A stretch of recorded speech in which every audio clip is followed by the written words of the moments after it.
from the BBC World Service in association with ABC and All India Radio. This is Stumped. Hello and welcome to Stumped, your intercontinental hit of news, features and debate from the quirky world of cricket.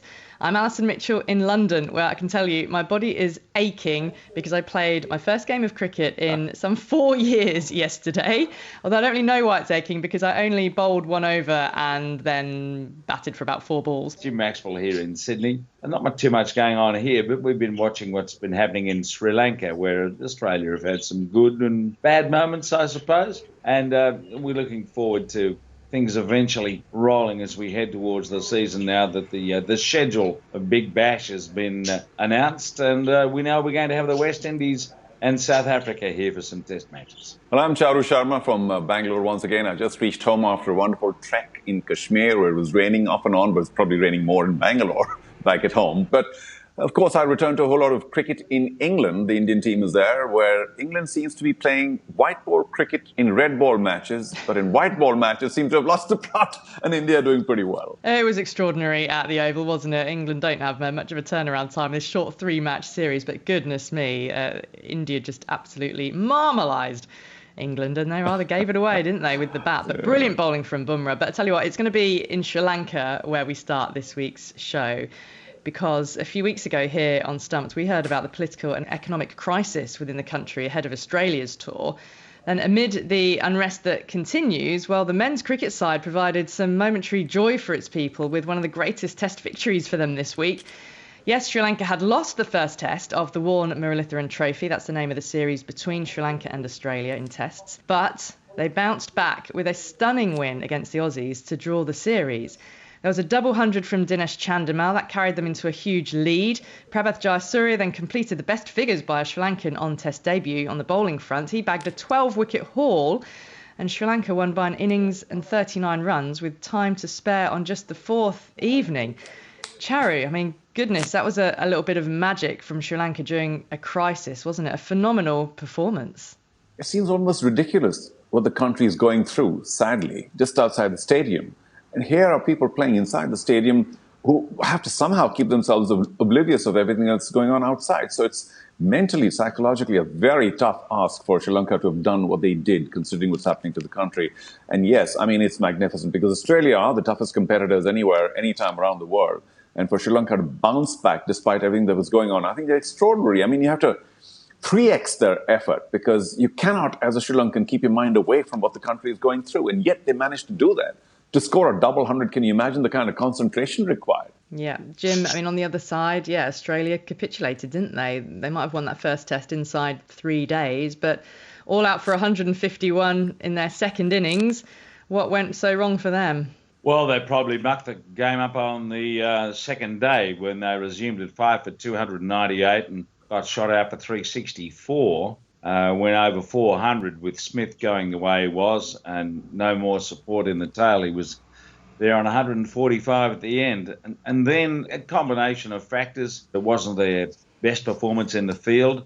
They missed a couple of half chances and some real chances, a couple of stumpings. They didn't manage DRS very well. Australia got themselves into a position where all of a sudden there were no reviews left. And what happened?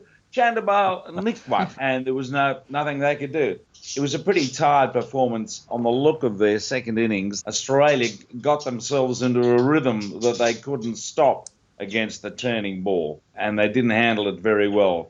But can't take it away from Sri Lanka, given all that's going around them, all the hardship in that lovely little island. They've come up with an extraordinary win. So well done to Sri Lanka. And Pat Cummins' analysis was fairly pragmatic. He didn't go off at a tangent and get edgy and frustrated with the way things happened.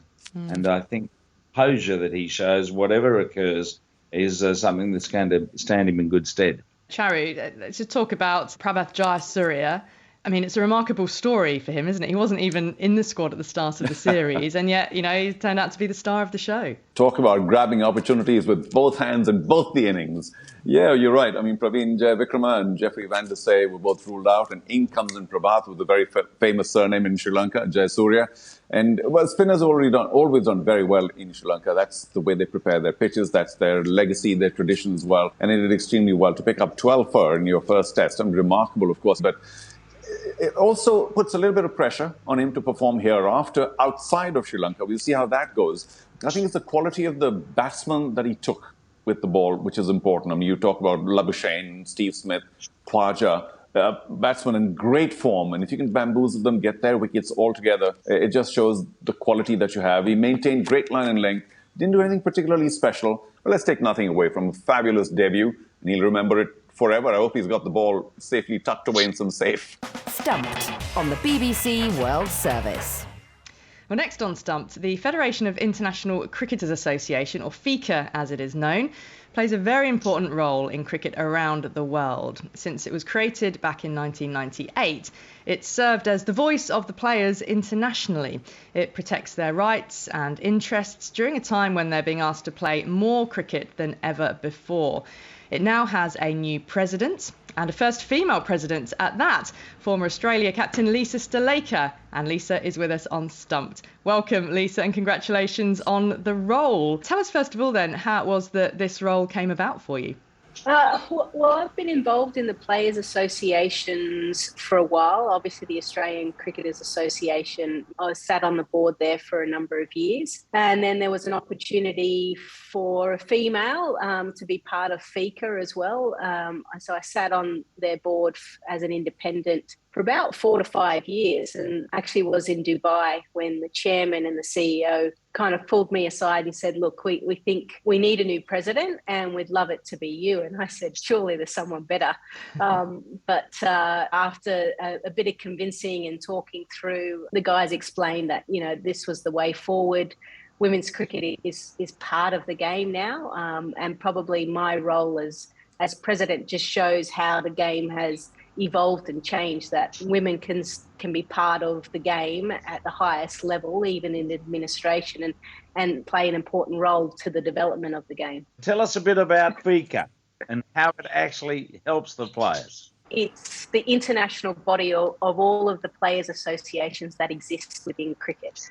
They help oversee all of the players within the pathway, welfare, contractual issues, basically a voice for the players, so that the players aren't going to the administrators and fighting certainly for certain rights. So, for instance, the prize money for ICC events, FICA actually negotiate that. So even the non-FICA countries actually benefit from what FICA has been able to do. Sorry, not all FICA players understand the role of what they do, and that's probably what we're trying to do as well as an organisation, is to keep explaining, keep educating on what we can do and how we can help and service them. What's on the agenda from here? Where do you start? I think firstly, conversations with ICC and speaking to a number of CEOs of the national boards to try and see if we can get the future tours program sorted out and how that's going to work.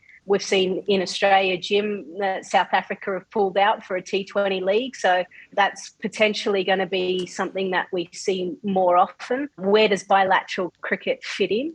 That's probably the most important issue at the moment. But then there are other issues. You've got the NFTs coming out. And then also then when you look at women's cricket and where it's going, the evolution of that, really exciting times for the women's games. We're starting to see more test matches being played. Where does that fit in the strategic vision of growing the game? Obviously, the Commonwealth Games is starting. There's a bid to get cricket into the Olympics, so there's a lot going on. You mentioned women's cricket evolving, of course, many other aspects, but let's stick to the equal pay issue. How much more work do you think needs to be done to actually reach there? Currently, of course, there's a huge gulf Yeah, there is. And when I look at the game and I look at what international players are able to achieve now, they're starting to get a full calendar. There are a lot of tours that are happening, plenty of opportunities, financial reward as well coming that way. But the real issues for the women's game moving forward is that tier under that domestic cricket. Now, that's where FICA can potentially help with the players' associations in those countries to try and ensure that we're looking after that next generation. And does FICA, Lisa, will you have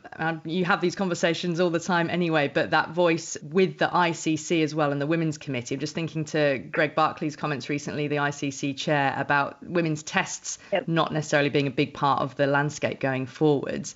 What's your feel? Yeah, look, recently the ICC Women's Committee met in Dubai and test matches were discussed. And it certainly seems that, I can certainly put my hand on my heart and say that players want to play it. They absolutely want to play it. But they also understand the economics that come with playing a test match, the money that is put into having a test match compared to 3 T20s.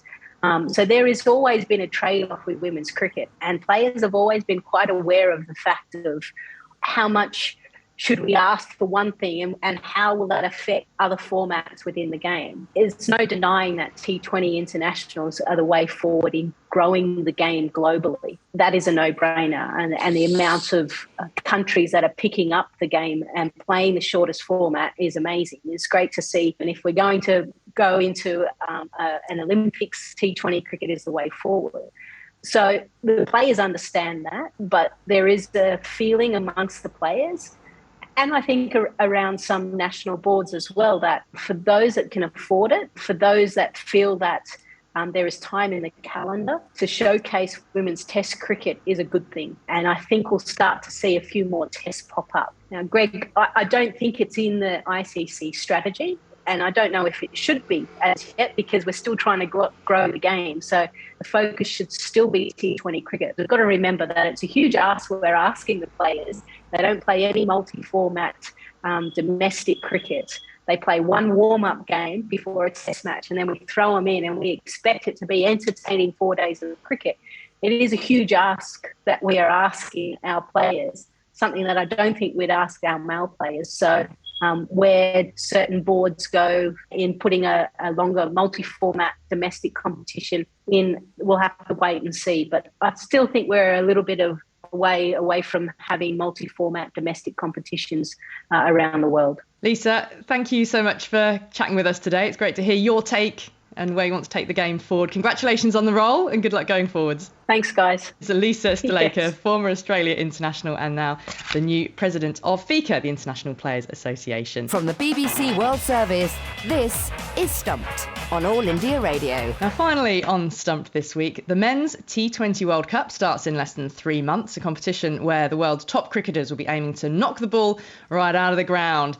But did you know that another Cricket World Cup also begins in October in Australia? One in which it's pretty impossible to hit the ball out of the ground. That's because this is the Indoor World Cup. The men's edition was established back in 1995, the women's tournament in 1998, and every single event has been won by Australia. And so they'll be looking to defend their titles on home soil in just a couple of months' time. But how much does everyone know about the way indoor cricket works? Well, one of the stars of the Australia men's team is here to tell us. Clive Rose, give us your brief background story, but in particular how you got into indoor cricket. I grew up playing outdoor cricket, my old man, and then, in the winter time, obviously it's a bit cold and wet in Australia, particularly in Melbourne where I grew up. And I didn't play footy or any other sports. I loved cricket. Dad played a bit of indoor cricket in the winter. It's 4 nets basically. You're inside a net. You got a yellow ball and a light yellow ball, and you just have a bat and some gloves. Everyone gets the ball. Everyone gets the bat. So it was a great way to stay in touch with my skills in the winter. Everyone's got to bowl 2 overs, so you got 8 players per team. Everyone bowls 2 overs, and each pair bats for 4 overs. If you get out, you lose 5 runs instead of stopping your 10 and not being able to bat again. You just continue to bat for the 4 overs and you just lose 5 runs. If you're unlucky and you keep getting out, your score goes to negative. If you hit the side net and then you run one, you get the 1 run you run, plus whatever the net is valued. In the front court, the side net's worth 1 extra run. In the back court, it's worth 2 extra runs. And the right back net is basically 4 runs plus whatever you run, or 6 runs plus whatever you run. Are the dismissals all the same in indoor cricket as to outdoor cricket? Yeah, basically it's all, a lot of them are run-outs because in close pace. The scoreboard has to change within 3 balls, and if it doesn't, then the 3rd ball you have to run.